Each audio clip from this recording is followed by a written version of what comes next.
Merci, Président. Merci, cher collègue Guy Marius Sagna. Monsieur le ministre, j'aimerais revenir avec vous sur les questions qu'on avait posées. Dans les documents qu'on a reçus, et comme l'a dit l'honorable Thierno Alassane Sall, nos pays ont un problème qui est la démographie. Le rythme des naissances va plus vite que le niveau d'équipement de nos espaces urbains. Et aujourd'hui, quand on regarde les documents qu'on nous a donnés, on nous dit que l'élève est au centre de la politique éducative. Dans ce pays-là, aujourd'hui, nous avons chaque année 250 000 jeunes qui arrivent dans le marché de l'emploi. Si on n'arrive pas à réinventer notre économie, à créer de l'emploi en masse, à moyen et long terme, ce pays aura 1 million, 2 millions, 3 millions, 4 millions, 5 millions de chômeurs. Et si ça continue, ce pays-là sera ingouvernable. Monsieur le ministre, pour moi, on doit changer de paradigme. Et la question pour moi, est-ce que l'emploi ne devrait pas devenir la centralité du système éducatif? En commençant d'abord par réinventer notre école. Monsieur le ministre, 3 ans en préscolaire, 6 ans à l'école primaire, 7 ans en secondaire, pour moi c'est trop. Nous avons le devoir aujourd'hui de ne plus être dans le modèle occidental. Il nous faut inventer notre propre modèle. Je ne vois pas pourquoi on devrait mettre autant de temps dans le même circuit. Est-ce qu'on ne devrait pas réduire le circuit scolaire d'1 an ou de 2 ans et connecter un peu plus tôt le supérieur à l'école secondaire avec les ISEP et les ENO? Parce que nous avons le devoir de faire une école qui est orientée au service de l'emploi. L'emploi doit être notre priorité et il nous faut paramétrer notre modèle en fonction de l'emploi. Monsieur le ministre, j'aimerais un peu revenir sur l'inquiétude de mon collègue, sur la planification. Aujourd'hui, quand on regarde le budget qu'on a nous impose de nous réfléchir sur l'efficacité de la dépense publique et sa qualité. L'efficacité de la dépense publique, c'est aujourd'hui d'avoir un budget de 800 milliards, dont 90% passent en fonctionnement et en salaire. Quand est-ce qu'on va atteindre le point optimal où on dira qu'on aura résorbé définitivement la question des abris provisoires, où on a réfectionné définitivement nos écoles, où on aura acquis assez de tables bancs? En quelle année? Dans 2 ans? À quel horizon? Dans 1 an? Dans 2 ans? Dans 3 ans? Puisque la pression démographique augmente, on n'arrive pas à lire pour nous dire qu'au tenté, on aura réussi à rattraper. Et je pense que nous attendons de vous que vous puissiez nous dire quelle est votre stratégie par rapport à ce niveau. Qui parle de démographie, parle de budget, parle de choix de modèle de l'école. Moi, j'ai remarqué que depuis un certain temps, l'administration au Sénégal a fait le choix de l'élitisation avec les lycées d'excellence et la dernière trouvaille porte sur les prépas. Moi, dans ma conception, quand on va dans une prépa, on se prépare à entrer dans les grandes écoles. Je ne comprends pas le sens qu'il y a à mettre une prépa ici pour aller où? Pour aller à l'ISM, à IAM, je ne sais pas. Puisque nos écoles de polytechnique ou nos écoles d'ingénieurs, les enfants réussissent à y entrer sans avoir besoin de prépa. Je ne pense pas qu'on est en train de préparer des enfants à faire des prépas pour aller encore faire des prépas à l'étranger. Je ne trouve pas le sens de cela. Je ne pense pas que notre école a besoin de ça. Aujourd'hui, nous avons besoin de relever d'autres défis. Je ne parle même pas de défis, je parle d'autres audaces. Aujourd'hui, les gens réclament, on nous parle de discipline, d'éducation. Pourquoi pas un service militaire obligatoire dans les écoles? On prend 1 an du circuit et on fait le service militaire. Quels sont les défis qui s'imposent à l'école? Nouvelle économie, économie numérique, intelligence artificielle, nanotechnologie.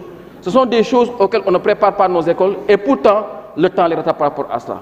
Moi, je me rappelle quand je faisais le bac en 97 ici au lycée Lamine Gueye, je ne m'imaginais pas aller à l'école et avoir un téléphone portable dans ma poche. Et pourtant, aujourd'hui, c'est ça le lot de nos élèves. Quand les gens parlent d'éducation, d'insultes, mais la société change. Les familles sont devant d'autres priorités, devant d'autres situations. Et il nous appartient de préparer l'école à cela et d'affronter l'avenir. L'avenir, on l'affronte en ne courant pas derrière le passé, en récompensant le passé. L'avenir, on l'affronte en créant de nouveaux modèles, en étant audacieux, en étant proactif, pour se dire que ça, c'est le modèle sénégalais. Nous voulons une école à la sénégalaise, et c'est largement possible. Nous voulons une école qui permet aux enfants de se préparer à la priorité que nous avons, qui n'est rien d'autre que la capacité à générer de l'emploi en masse. Sans ça, quand on aura 10 millions de chômeurs dans le fichier électoral, 5 millions de chômeurs en errance, ce pays deviendra ingouvernable et ça, personne ne le souhaite. Merci beaucoup. La parole à notre collègue Mohamedou Ngom Abdoulaye Diouf Sarr, le suivant.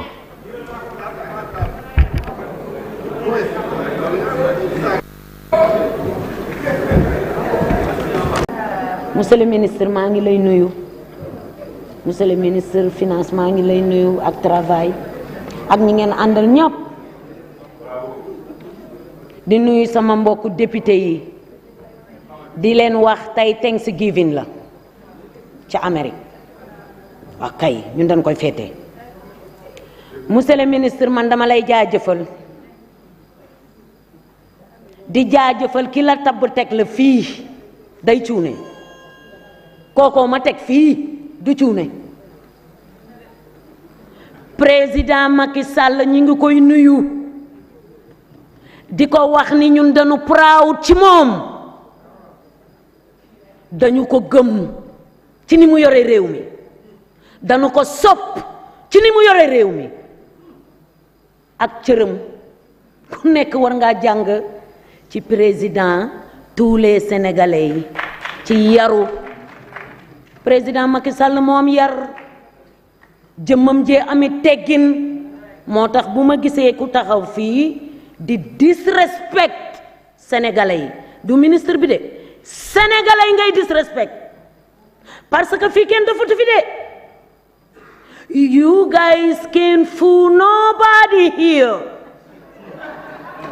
we so smart that's why we here dañu bàyyi sunuy njaboot ca Amérique ñuy jàng man mu tuuti mu la cax mii xam ngeen lu may fayal sama doom université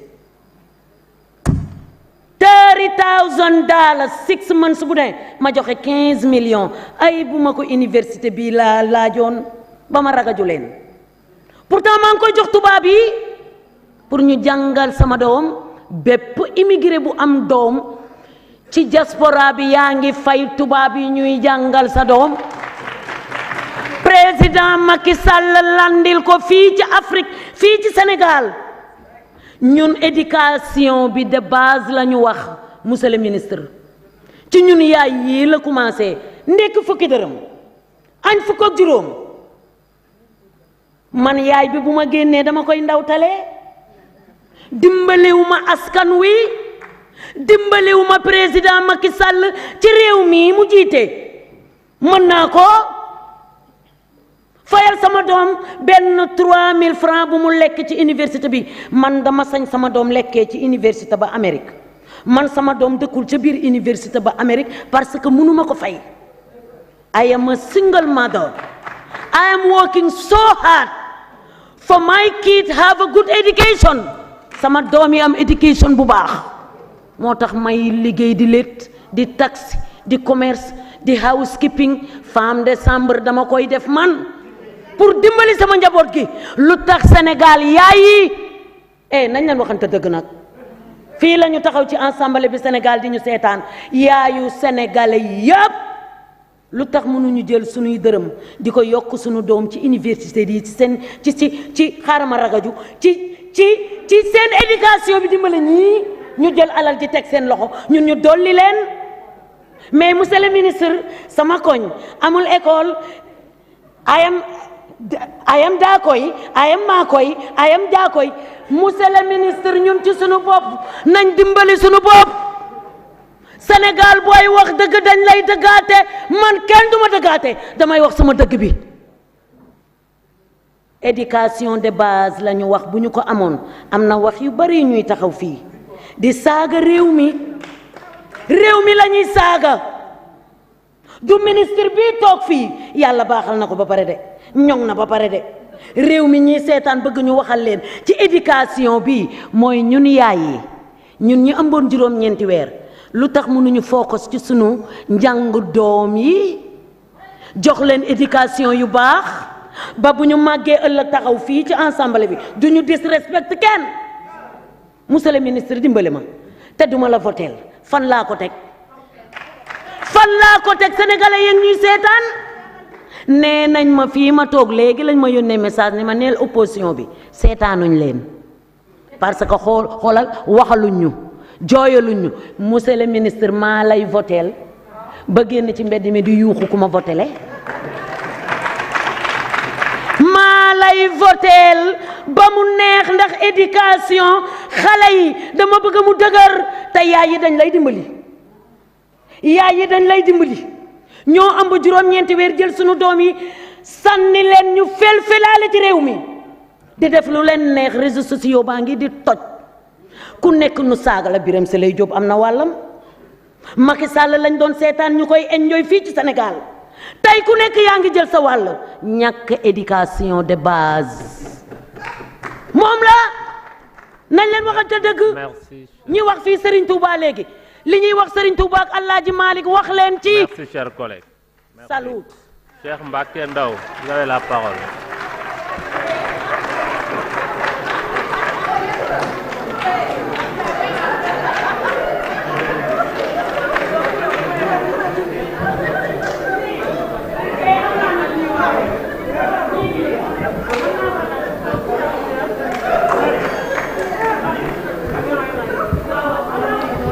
Assalamu alaikum, honorables députés, Monsieur le Président de l'Assemblée nationale, Monsieur le ministre des Finances et du Budget, Monsieur le ministre du Budget, Monsieur le ministre du Travail et des Relations avec les institutions, Monsieur le ministre de l'Éducation nationale, en vous confiant ce département si important, je pense que le Président de la République vous a confié l'avenir de notre pays.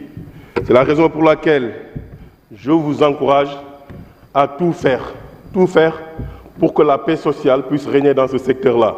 Car votre passage dans les autres ministères reste à désirer. Monsieur le ministre de l'Éducation nationale, lors des dernières concertations sur la cherté de la vie, le gouvernement avait pris la décision de réduire à 10% les frais de scolarité. Cette mesure n'est pas encore effective, donc je voudrais vous demander pourquoi. Je vous rappelle effectivement que vous vous gargarisez d'avoir ramené à zéro les frais de scolarité dans les écoles publiques. J'ai eu l'expérience, il y a une semaine, à Hambourg, de vérifier effectivement que des élèves étaient renvoyés parce qu'ils n'avaient pas payé les frais de scolarité, qui s'élevaient à 4 000 francs. Si vous voulez aussi, je peux vous donner d'autres preuves. Monsieur le ministre, le collège de Mboyo dans le département de Podor à l'île à Morphil, un collège que vous connaissez très bien, je vous dis que ce collège manque cruellement de professeurs de français et d'anglais, surtout pour les 6e et les élèves de 5e. Bon, par rapport au budget, je ne voterai pas le budget pour deux raisons. J'ai dit que je ne suis pas d'accord avec la politique de Macky Sall. Mais moi, par principe, je ne voterai pas pour un ministre qui a été cité dans des scandales. Votre passage au code, l'OFNAC avait fait, en tout cas, un rapport. C'était le rapport 2014-2015. Et au lieu de répondre à la justice, vous avez préféré insulter les responsables de l'OFNAC en voulant porter plainte. Donc je refuse systématiquement de m'associer au vote de votre budget. L'autre point que je voulais dénoncer, je m'adresse cette fois-ci au président de l'Assemblée nationale. Monsieur le Président, vous êtes le président de tous les députés, y compris les députés du peuple, c'est-à-dire les députés qui sont issus de l'intercoalition. Mais j'ai constaté qu'à chaque fois que les députés de l'opposition prennent la parole, et quand des fois, peut-être, vous jugez qu'ils débordent, vous les arrêtez systématiquement, au moment où les députés du président sont là et s'octroient tous les droits. Je pense que ce n'est pas normal et je pense qu'il faudra quand même remédier à cette situation. L'autre fait, c'est que l'Assemblée nationale a sorti une note. L'Assemblée nationale a sorti une note pour demander à tous les travailleurs de mettre leur badge. Tous les députés mettent leur... Vous le voyez ça, pins, nous mettons ça. Et j'ai constaté que dans les couloirs de l'Assemblée nationale, il y a des gens qui circulent sans étiquette, sans badge ni rien du tout. Nous ne pouvons plus accéder à nos bureaux parce qu'effectivement certains députés se croient tout permis en envahissant les couloirs de l'Assemblée nationale avec des gardes du corps. La sécurité à l'intérieur de l'Assemblée nationale est garantie par la gendarmerie nationale. Maintenant, s'il y a des gens qui ont des choses à se reprocher, s'il vous plaît, on apprécie le silence. Comme je vous l'ai dit, acceptez de souffrir. Parce que moi, je parle au peuple sénégalais. Je ne parle pas à des députés qui ne sont là que pour applaudir. Je ne parle pas à des députés qui ne savent pas pourquoi ils sont là. Alors, s'il y a des gens qui ont des choses à se reprocher, je pense que leur place n'est pas à l'Assemblée nationale. Si vous ne prenez pas toutes les dispositions qu'il faut pour effectivement vider ou en tout cas nous débarrasser de ces gens-là, nous, en tant que députés du peuple, on prendra nos responsabilités pour le faire. Je vous remercie. Merci, chers collègues. La parole à Alphonse Mané Sambou. Aram Ndiaye se prépare. Chers collègues, s'il vous plaît. Allez, merci. Merci, Monsieur le Président. Je vais commencer d'abord par Kassaf Kataosui, que dit Monsieur Tidibil Ilangotata. Néali Toil de ces problèmes en sol.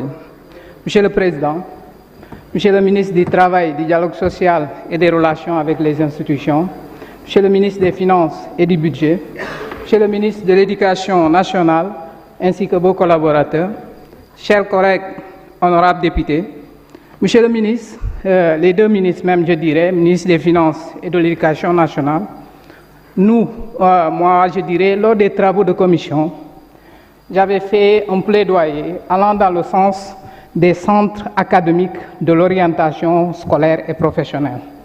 Ben, malheureusement, dans le rapport, ça n'a pas été pris en compte. Et pour moi, je pense que c'est une chose nécessaire.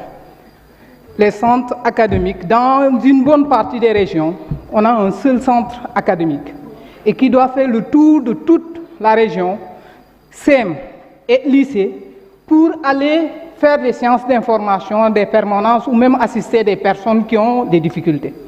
Et aujourd'hui, ces établissements, s'ils veulent aller dans le terrain, ils sont obligés de faire appel aux IA pour des questions de mobilité, véhicules et ainsi de suite, ou même parfois obligés de louer des taxis. Je pense que c'est difficile, mais le gouvernement peut consentir des efforts, ne serait-ce pour équiper ces établissements en véhicules facilitant leur travail. Parce que c'est nous qui voulons au moins inverser la relation, comment dirais-je, la situation des séries scientifiques. Une bonne partie des étudiants n'ont pas une bonne information depuis la 6e. S'ils avaient la bonne information, c'est sûr et certain que beaucoup d'efforts seront mis et on pourra inverser la situation des séries comme on le souhaite. Donc il faut essayer de doter ces établissements de moins de transport, au moins pour qu'ils puissent mener à bien le travail. Donc l'autre aspect, c'est par rapport au lycée au département de Souy. On parlait d'équité, mais je pense que là, le gouvernement a un peu laissé en rade le département de Souy en ce qui concerne l'éducation nationale. Depuis 2012, aucun lycée, excepté le lycée de Djambaran, je m'expliquerai sur le cas du lycée de Djambaran, n'a été construit dans le département de Souy.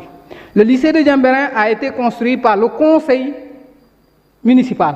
Et ça avait créé à l'époque, pour son ouverture, un problème, parce que la population avait voulu ouvrir, mais le gouvernement s'était opposé, parce que, selon eux, la collectivité municipale, le conseil municipal n'avait pas la vocation de créer ou de construire le lycée. Il se limitait au SEM. Aujourd'hui, finalement, le lycée fonctionne, mais malheureusement, ils ont toujours des problèmes de salle. Parce que Cap Skirring, c'est une zone où il y a assez de personnes. Et les élèves issus de cette localité ne pouvaient pas se contenir au niveau du lycée de Cabrousse. Ce qui a fait qu'ils ont été obligés de construire celui de Cap Skirring, de Djambaran. Pour revenir, en 2004, Abdoulaye Wade avait fait un effort parce qu'il avait fait un constat en allant au Souy que des étudiants, des élèves, autant pour moi, qui quittaient Niambalan et qui regagnaient le CM à l'Institut de Souy. C'était une distance énorme. D'autres quittaient de EFOC, Sigana pour y aller. Il a pris l'initiative de construire un CM au niveau de Sigana. Donc, mais malheureusement, je ne dirais pas malheureusement, la collectivité, en octroyant l'espace pour la mairie, a prévu un espace afin de pouvoir, dans le temps, construire un lycée. Et nous vous appelons, s'il y a possibilité, d'aider la commune de